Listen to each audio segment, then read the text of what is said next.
Welcome to the 100th episode of the Champs App podcast. Champs App is your recruiting and development co-pilot.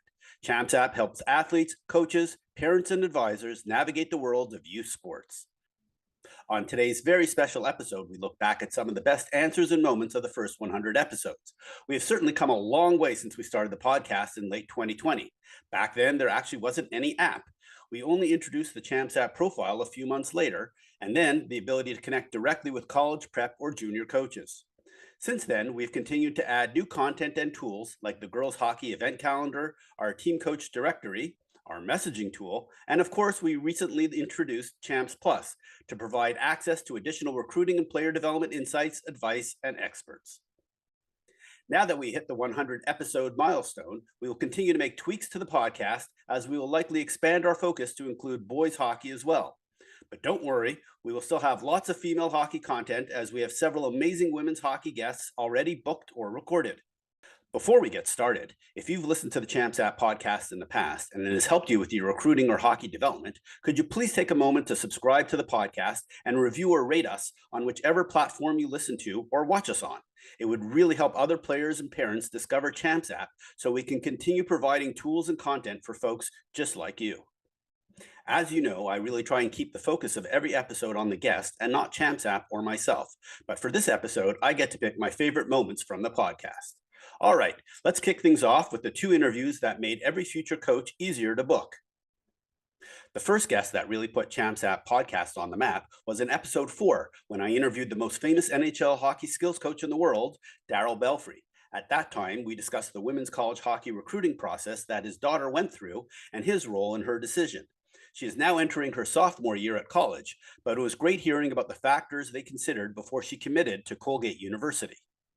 Well, what I tried to be was more of a sounding board. It had to be her decision. She's the one that's going to be going there, so she's got to be comfortable. It can't be me. And Ella is a very strong academic student, so going to a school that was going to be challenging for her academically and provide her what she wanted at the back end of that, because at the end of the day, that's what she's getting out of all of this, is that opportunity to get an education, have a chance to be able to play hockey while she's there. It's a phenomenal opportunity, of course. So the choices come down to personal preference. Do you want to go to a big school? Do you want to go to a small school? Do you want to, what's the education like? How comfortable are you with the campus? How comfortable are you with the people that are going to be involved? What other players are there? Then we also, one of the things that we did, which I think is really important, is we did a lot of research on the state of the roster. So when you go in, as a defenseman, how many senior defensemen are there? How many junior defensemen are there? What's the opportunity to be able to earn opportunity to play? Or is this going to be a situation where, you're going to be the 7th or 8th D to first year, and then you're going to ease your way into the lineup? Like, how comfortable are you with the configuration of the current configuration, which is there's going to be changes to that. Of course, it always does, but at least. Did you also look at like left-handed versus right-handed D? I'm just curious if you got into that level of detail.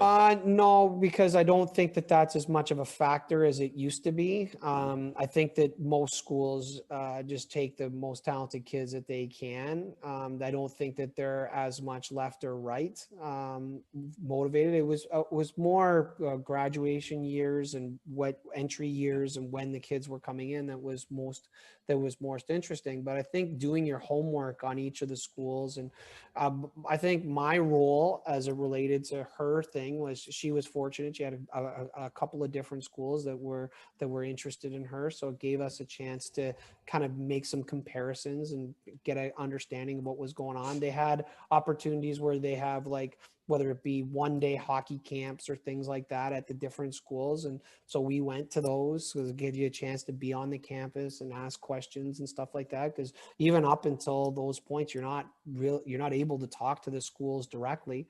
I think the way that it's going to be going forward is going to be a way better time, because you think about it. I mean, Ella committed when she was in grade 9. There's a lot of water got to go under the bridge before you come out of school, before you go. So now with the way that the rules are set up, I think it's way easier. to be able to make good educated decisions. For us, we had to try to take the widest swath of information that we could, match that up with what Ella's actual goals are. And then again, she's in grade 9 and at the time. So, how much does she really know about making a decision for the rest of her life about what you want to do? It's not really about that. It's just, in her situation, it was going to the best academic school that she could go to that would provide her with the most amount of range of things that she could potentially want to go to in terms of what she might want to study, and then what the impact of being at that school might have on going to graduate schools and things like that, which is ultimately what it's after. And then the playing part of it, yeah, that's kind of my thing, but the going to school part of it, that's her, and she's got to be comfortable going there. And so trying to arrive at the best decision of what makes the most sense, and even when to commit. Does it make sense to commit right now, or should she wait? What really is the right thing? I mean, it was a lot of deciding and figuring out what exactly she wanted to do. Now, we were lucky. Ella is very committed to what she wants to do, and her personality lends itself well to an early commitment, where some kids it may not. So now you don't have to worry about that, thankfully. I think it's a lot better in the way that it's set up, but it was a process, like a real process. Our first D1 women's college hockey coach to be on the podcast was episode 7 with Cara Morey, head coach at Princeton. And I don't think I could have picked a better guest. Once that episode was released, I could email any potential guest that I already had Cara and Darryl on the podcast, and that gave us the credibility for them to say yes to the interview. Here, Cara explains what it takes to get recruited to an Ivy League school. It's definitely difficult to get into schools in the Ivy League because they are, very academically driven. But we find that players who care about their academics and their futures do really well. We're not collecting all the valedictorians for our team, or I don't know that we would compete very well. But there are players who definitely just are ineligible for the Ivy League based on, their grades in high school. But again, our players are not all straight A students, but they care about their academics and they put in effort, and it's something they value. And that's usually your best candidate. So, we don't have like a strict GPA or anything. It really is like the application process, they're looking at everything, but there is minimum standards. Like, if people are pulling off C's and D's and F's, the Ivy League also just isn't the right fit for them. And plus they're not going to succeed there anyway. Yeah. No.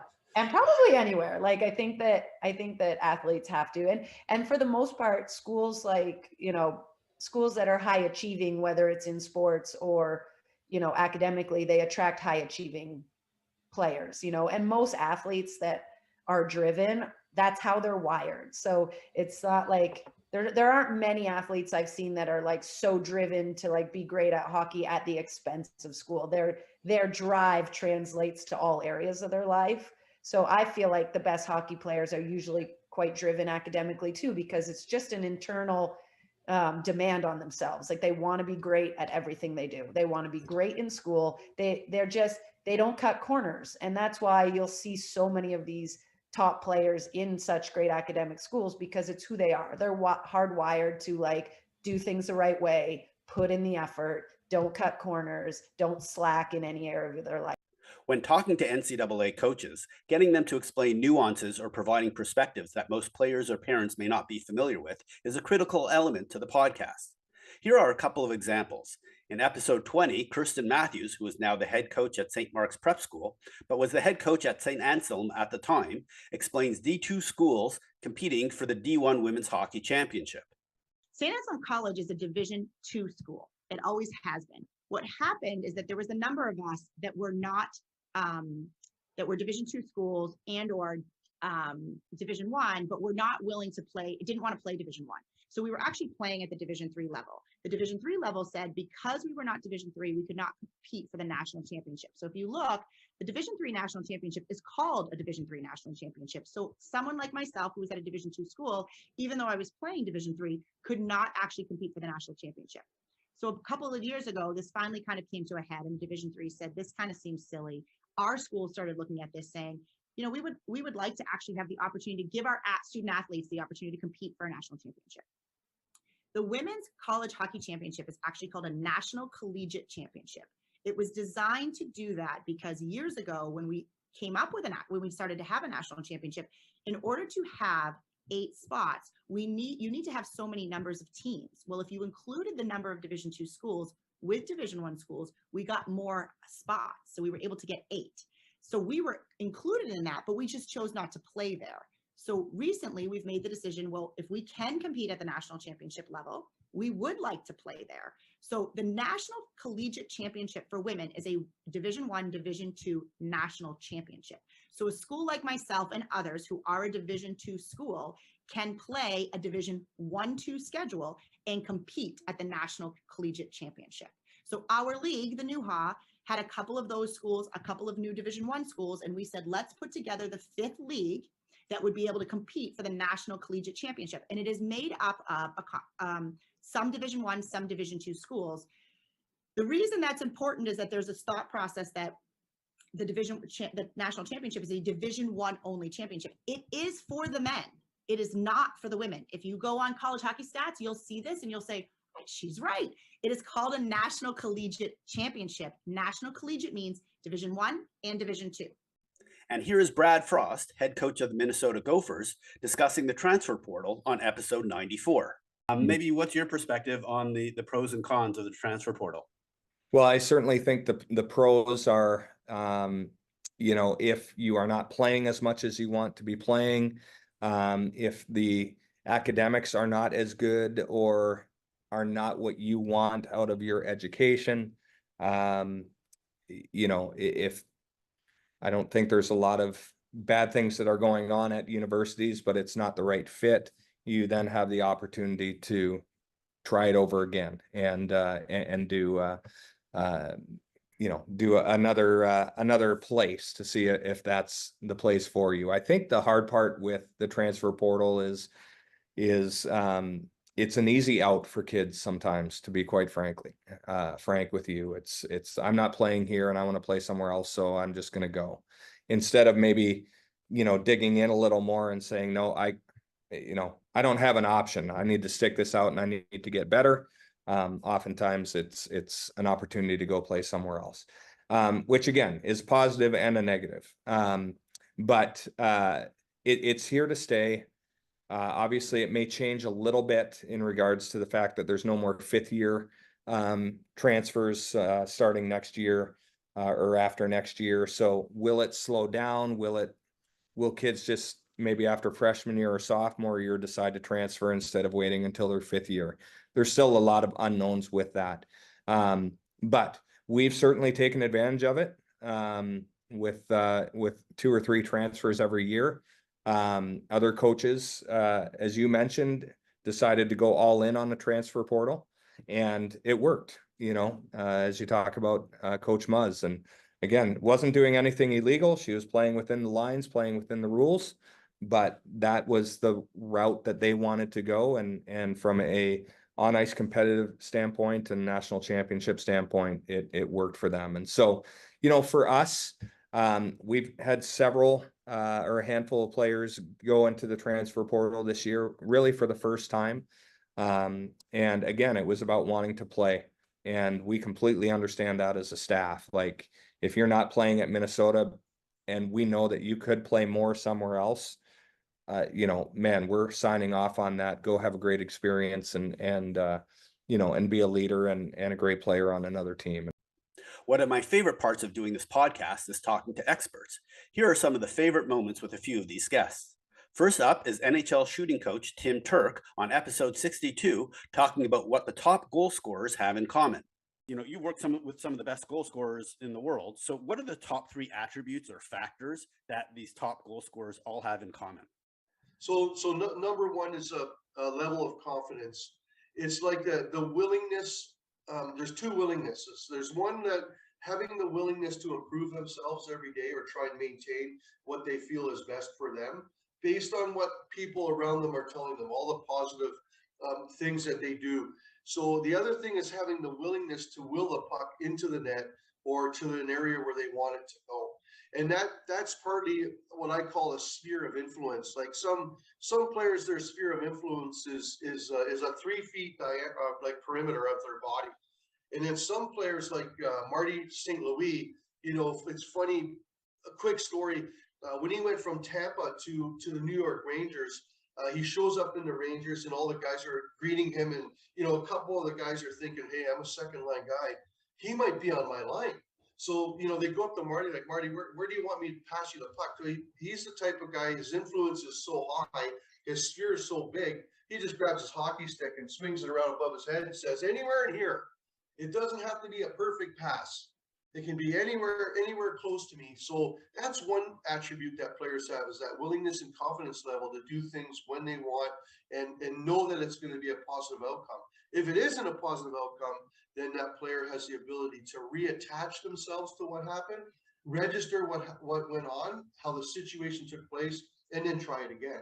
The second attribute I would say is what we spoke about, having that puck prepared, preparation. And that takes a lot of work to keep it in a certain spot while you're maneuvering down the ice with those pressures and stress levels, wherever it's coming from, being able to kind of protect the puck, reestablish an efficient way of preparing it, and then having the ability to make the choice. And the third one is obviously your vision, having the head up, enabling themselves to create the thought process of what that option is and what it presents them, and then to make that choice. And that's when analytics comes in, where, you know, the player gets in a certain situation, it's happened 5 times and they've done the same choice when they could have done something else. And that's all about just having to choose that. So that would be my top 3. There's many others, you know, with everything that's around you, but that would be the top 3 that I would say.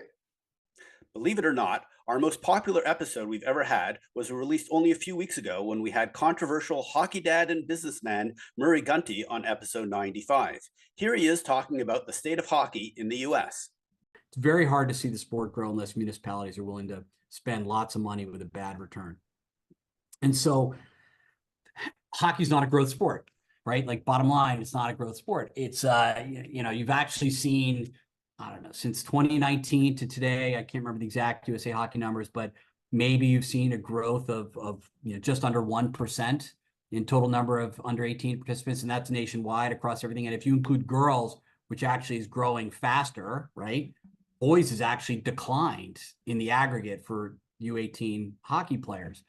Part of that is lack of new rinks. Part of it is the cost of the sport. It's a very expensive sport, and taking care of rinks is expensive. So if you don't have growth in participation, which there is another piece. There's only one group that can grow participation in hockey, and that's the NHL, and they're structured in a way that it just doesn't work, right? We can talk about the NHL and USA Hockey separately, but so if you don't have growth in participants at all, you know, I think total youth hockey participation over the past 5 years has been 7,000 new people playing the sport, according to USA Hockey, on a base of 400,000. It's irrelevant, right? Like, yeah. So your costs go up. There's, you know, 4 basic costs in an ice rink. There's labor, there's utilities, there's, you know, taxes, and there's the cost of taking care of the building. I'm excluding insurance, which so it's really 5 basic costs. They're going up every year with inflation, 5 to 10% a year these days. Maybe, you know, if you're lucky, 3%. And if you don't have growth in participants, there's only one thing you can do, and that's raise prices to keep pace with the cost of inflation. So it makes it a very, very expensive sport. And that's before you travel, right? So tuition is high, and then you got to travel all over the place. So it's a difficult sport for a lot of families to play. And so that's a structural impediment to the sport. I think we've taken a lot of steps to lessen the burden for people. You know, our leagues were centered around the premise that we control all these buildings in these areas, and people were traveling all over the country. And particularly after COVID, we wanted to get the cost down. So we said, all right, let's make our leagues where you play everybody in this region. And if you're a lower level player, if you're an A or a B player and you don't want to travel as much, you want to keep your costs down, no problem. I can give you a schedule that's local, and you play the same teams maybe a few more times than you would have previously. If you're a super high level player and you're not as concerned about costs, you just want high level competition, AAA, you know, AA, we can give you that as well. So our leagues are centered around the premise. The customers have different needs depending upon the level, depending upon their goals. And so that's how we're tackling running youth hockey programs. Next up, we have national champion youth coach Brett Beebe on episode 76, where he discussed how he balances player development versus winning with his teams. I'm very, very clear with our parents and our players before they play for me, what the expectations are from them, and then what they're going to get from me, and then how the season is going to go. I think if there's no communication between the parents and the player, or parents and the coaches, on what the plan is for the year, it's going to look really weird when I have our fourth line on the ice with a minute and a half left to go in the game, when we're up by a goal, and I'm asking them to win a faceoff and get a puck out of the zone and then get into our forecheck instead of having maybe our top 5 guys on the ice. But when it's been communicated that that's the plan, you know, then hey, there's going to be buy-in, and you might lose some games. But I think when you do that and you communicate it to the players too, that hey, the way I operate is until our Christmas break, everyone plays a regular shift. Everyone, for the most part, is going to play special teams. There's some gray areas in that, but that's also laid out to everyone. And I think what that does is it gets players way more excited to play. If you're a guy that, you know, every game, you know, you're not going to be on the power play and whatever else, like, why am I going to maybe play super hard for this coach or this team if I don't feel like I'm a big part of it? So it goes back to that compete level. Like, how do I know that a kid isn't going to excel on the power play if he never gets a chance? Or how do I know that a kid can't be a really good defensive player if he never has the chance to be on the ice at the end of a game? And I think what it does is, number one, it gives opportunity. Number two, it also, what it does, in my opinion, is like it gets buy-in from the players because they feel like they're a big part of the team's success or failures too.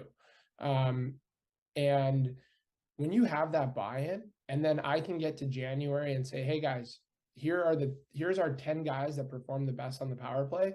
Those are our top 2 power play units going into our states, our regionals, our tier 1 elite and nationals and all of that stuff. Here's the guys who are our best PK players. Here were the guys that were our best players up a goal and down a goal at the end of games. And we can go to the video. We can go to, you know, with Instat, with all of what they have, like, we can go to that. And then the kid that isn't maybe on the power play, they can't say, well, I never had a chance. And the kid that is, you know, and now if you're not, how do I earn that back, right? Same thing with other things. It gives everyone the opportunity, and now you have a body of work to say, hey, you have executed, you're here, or hey, you need some more work on that. Like, you haven't earned the right to be out there in the big games quite yet. And here's how we're going to, you know, continue to work on that. So that's my philosophy on it. And it's worked really well the last 4 or 5 years. And with that being said, I do know that I've been fortunate to have some really deep teams with a lot of really good players. And there's going to be coaches that probably watch this that say, well, you know, my 3rd or 4th line is so far below my top 2 lines. And then I get that. I've been there. I think the only thing is you just have to, there has, when you're asking a kid and a family to commit to you and your team to join, there has to be a commitment back from the coaches to the players that, like, I'm going to commit to helping you get better and improve. And that might mean the team suffers a little bit here and there, but I think in the long run, it really does pay off. When I talk to parents about the podcast, the episodes I recommend most are the 2 I did with mental performance coaches. First up is episode 69 with Dr. Amy Kimball talking about competitiveness. Do you think you can teach competitiveness at that younger girls' hockey ages? I think you can teach competitive behaviors. Like, you can teach them how to get after the puck. You can teach them how to, like you said, if they're scared, how to not be scared. But I think there's this innate quality where I'm going to do what it takes to get the puck. I'm going to do what it takes to win this game. And so I think there's a competitive attitude and competitive behavior. So you might have a girl that is actually really competitive, but she's scared of getting hurt. Sometimes it's scared of, well, what if I don't win the puck and then I get beat? How's that going to be? And so that doesn't mean she's not competitive. That means she's afraid. And so I think a lot of times when you're assessing players and where scouts are looking at them, they'll say, oh, she's not competitive. Well, she is, but there's another layer that's keeping her back. And so that's where people like me come in, is really understanding, like, is this a competitive player? And can we bring out the behaviors she needs to really show how competitive she is? Then episode 86 with Dr. Colleen Hacker about performance on demand. Truly elite athletes are hungry. To the outside world, it looks like they've arrived. To the outside world, they look like they're at the pinnacle of their craft, and in many ways they are. But truly elite athletes know there's a little bit more, or a little bit longer, or a little bit better, and they're hungry. So I didn't have something to offer them that they didn't have. We wanted to refine it, sharpen it. A phrase that I use with elite performers is performance on demand. That they know when they go into a training camp, when it's a selection camp, when it's world championships, whatever it is, that they know that they have put in the work, not just technically, tactically, or physiologically. I don't know an ice hockey player that's not doing those three. I don't know a single ice hockey player that's not doing the physiological work, technical and tactical work. It's that fourth pillar that they're missing. It ends up being like an hour talk. We're bringing in an expert on Monday night from 6 to 7. And I don't even know what to say. Can you imagine? We're going to work on our penalty kill on Monday night from 6 to 7. And then that's it, until later. We would never use that model in any other area, but it's very common in mental skills training, inexplicably. So I would have team meetings every time I was in camp, 100% of the time. And then individual appointments that were 30 minutes, 45 minutes, or an hour. And that's where the athletes are saying, this is what I want to work on. I want to work on my self-talk. I want to work on my confidence. I want to work on my activation control. I can tell I'm too nervous. I'm too ramped up before games. I want to work on my concentration or refocusing. I want to handle mistakes better. I want to start the period stronger. I want to start my shift at 100%. It's 100 different. Each of those meetings is unique and distinct to the individual. I've also had the fortune of talking to many Olympians, and they all have amazing stories of perseverance, excellence, glory, and sometimes the agony of defeat. A couple of memorable stories were about the lessons from not achieving your goals. Last week on episode 99, Julie Chu, head coach of the Concordia Stingers, talked about how she looks back on her Olympic experiences. Yeah, no, I think it's tough because when you are in a gold medal game, like ultimately you lose that game and to be able to win a medal that day, right? So if anything, though, you end up winning the silver medal because that's what you ensure in the semifinal game. So it's a little bit of this bittersweet because we're competitors. We want to win. We want that final score to say that we won and not our opponent. So there is a little bit of bitterness right in the moment. But I think for myself, as time passes and I think there's a real appreciation of what we got a chance to experience. And especially after my last Olympics, it was tough, right? My last Olympics was 2014. We were up to nothing. And, a shot goes off of, one of our players into the net, and now it's, 1-goal game. And we know how the rest of that story kind of went. And so, it was a really, really challenging one to afterwards because that was truly kind of the heartbreak of us, of myself, and knowing that was the last time I was going to wear the jersey. But I think for me, what came out of it is when I got a chance to go back, and I went back and got a chance to share at the time my medals with my niece and my nephews. And so at the time, my oldest niece was only 5 years old. And I remember, at the time I was showing it to the other ones, and You know, you had our youngest one, who was maybe a year and a half, looked at it and he licked it. And I was like, all right, well, that's one way. And then you have our another one that's probably around 3 years old that looks at it and she goes, "This is beautiful." So it kind of puts things into perspective a bit. And then the last part was then my oldest niece, who was right around kindergarten, so kind of learning how to read and write. Had like she came over with this piece of paper, had a bunch of things stapled, and every page she wrote something. It says my February journal, and then would write something. You know, my February journal. I love my mom, and drew a little stick figure. Then I love my dad, drew a little bit more. And I was thinking, okay, she's going through the whole family. And the next page says, I love USA. And there was a picture of a hockey player. And she goes, you know what? That's a girl hockey player. And one day I want to play in the Olympics. And literally, I just stopped in my track. And I think it put a lot of things into perspective. And it doesn't mean that she was going to get to the Olympics. And maybe the next year she wouldn't like hockey. But at least at 5 years old, she suddenly had the chance to dream about being a hockey player and a girl hockey player. And she didn't think that girls playing hockey was weird. So I think that for me, allows me, after the bitterness and the disappointment, it's okay to be disappointed, subsides, to be really appreciative of what I got a chance to experience in Olympics, and really proud of what we were able to accomplish as well.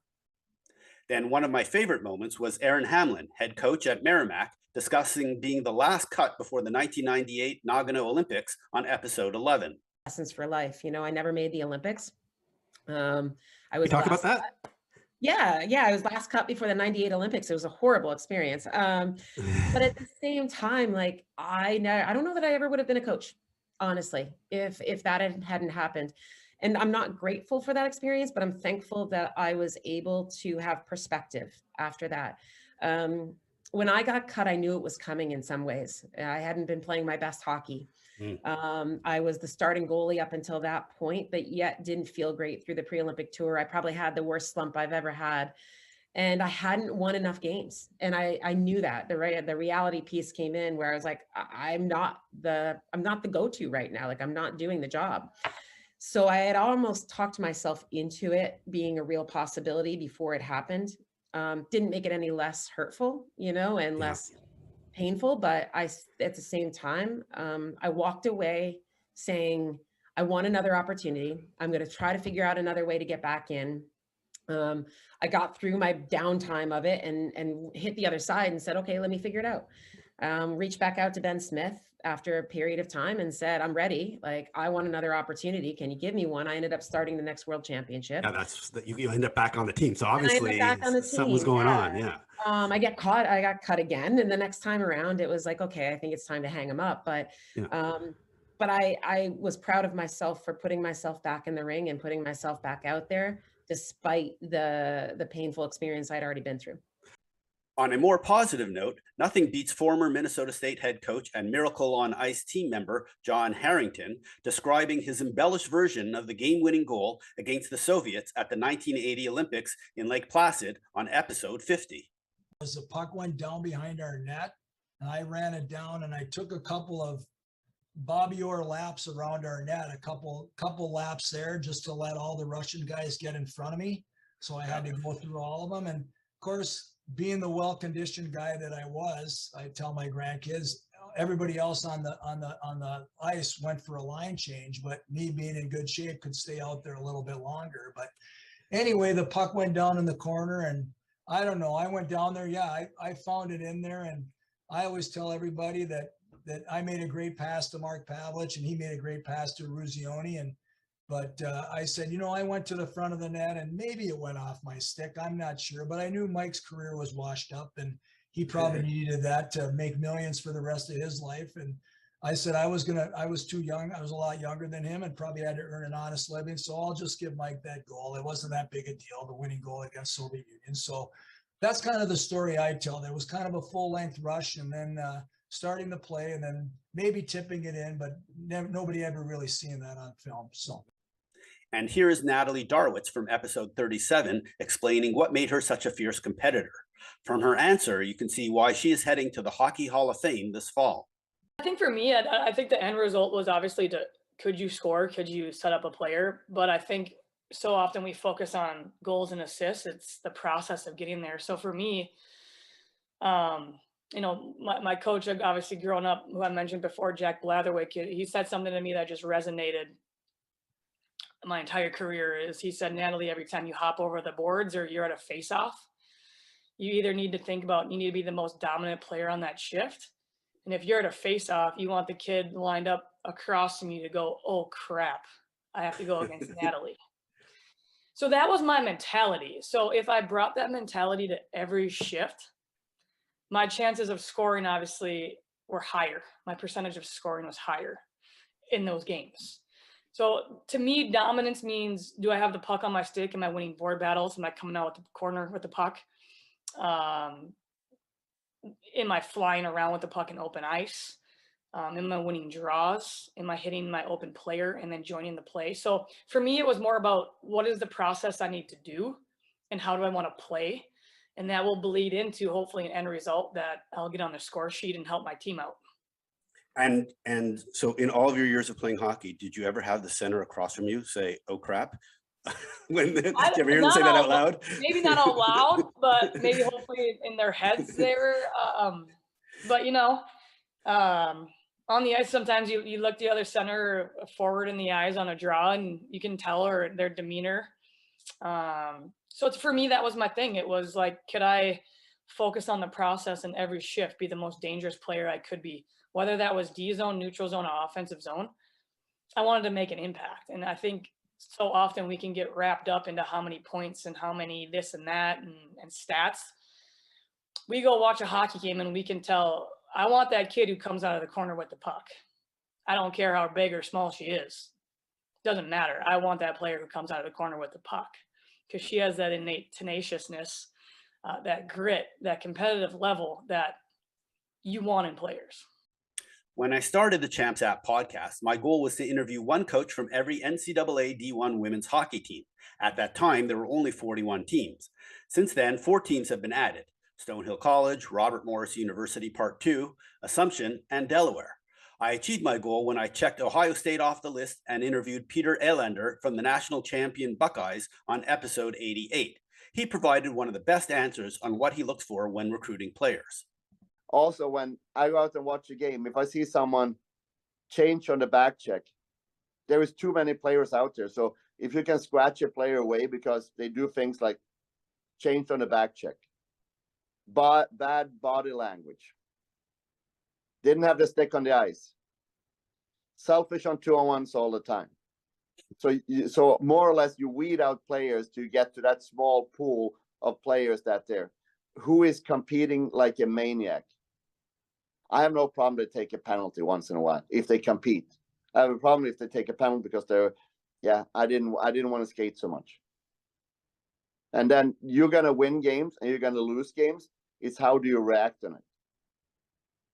So are you overselling a win, or you go and point at your own number, or do you go to your teammates when you celebrate a goal, or do you go into the crowd? Because you play in front of the crowd, but you play together with your teammates.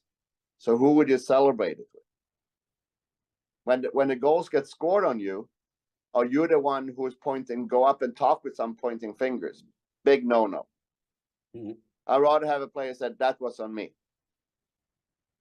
So being a humble, hardworking player, and then use the skills. So I'm not so interested. If you look at our roster this year, I think we're the club who has almost had 10 players with 10 goals now. No one cares who scores.